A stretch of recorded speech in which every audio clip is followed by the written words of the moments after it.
Sir ये प्रश्न कुंडली क्या होती है? हमने काफ़ी सुना है प्रश्न कुंडली के बारे में, तो थोड़ा प्रश्न कुंडली के बारे में बता दीजिए। अब बिल्कुल, जैसे जिन लोगों की कुंडली नहीं है, मान लो किसी का समय नहीं, अक्सर होता है जो ऐसे लोग आ गए जिनके गांव में कोई रहता है या कहीं और, समय नहीं मिल पाया या एक्यूरेट समय उनके पास नहीं है, तो प्रश्न कुंडली का मतलब है जिस समय प्रश्न किया गया उस समय क्या समय था, उस समय कौन सी कुंडली थी, ये बना करके उसको बताया जा सकता है कि उसके जीवन में क्या घटने वाला है।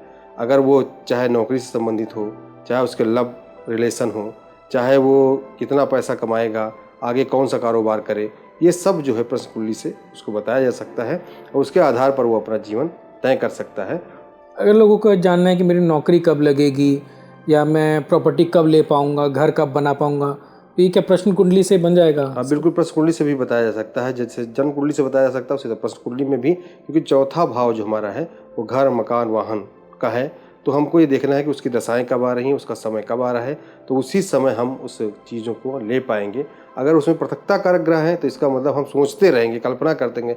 राहु क्या है, जैसे कल्पना, जैसे अगर राहु आपको नेगेटिव हो जाए तो आप केवल कल्पना करते रहेंगे कि हम ऐसा पैसा कमा लेंगे, ऐसा कर देंगे, वैसा कर देंगे, योजनाएं बनाता है व्यक्ति, लेकिन कुछ साकार रूप में धरातल पर नहीं आता है। धरातल पर तभी आएगा जब आप मकान बनाना चाहते हैं। चतुर्थ भाव, चतुर्थेश और चतुर्थ भाव का जो कारक ग्रह चंद्रमा, अगर ये तीनों चारों चीज़ें अगर शुभ ग्रहों की दृष्टि है तो आप मकान अच्छा बना लेंगे। अगर उसका स्वामी उच्च का है तो आप बहुत बढ़िया मकान, आलीशान मकान बना लेंगे। कोई देखते हैं घर में कहते हैं पत्थर का मकान बनाएंगे, कोई चाहता है स्विमिंग पूल बनाएंगे। तो इसका मतलब जब चंद्रमा, क्योंकि जल से संबंधित है, जब जल का वहाँ संबंध होता है, चंद्रमा का संबंध होता है, जलीय ग्रहों का संबंध होगा, तो उस तरह से आप घर में आप डेकोरेट करते हैं, बनाते हैं अपनी चीज़ों को।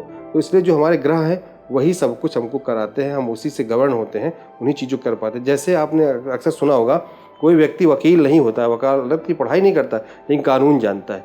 कोई ज्योतिषी की पढ़ाई नहीं करता लेकिन ज्योतिष जानता है। कुछ लोग ऐसे होते हैं जो फलादेश कर देते हैं और उनका मिल जाता है, वो बता देते हैं ऐसा करिए ऐसा हो जाएगा। क्यों? क्योंकि हमारी कुंडली में वो ग्रह होते हैं, वो चलते हैं, जब हमारे ऊपर चलने लगते हैं तो हमको वो इंट्यूशन होने लगता है कि ये घटना घटने वाली है।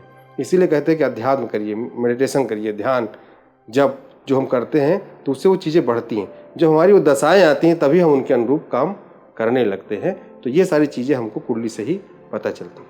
प्रश्न कुंडली में कुंडली तो समय की बनाई जाती है, जिस समय हमने वो क्वेश्चन पूछा है।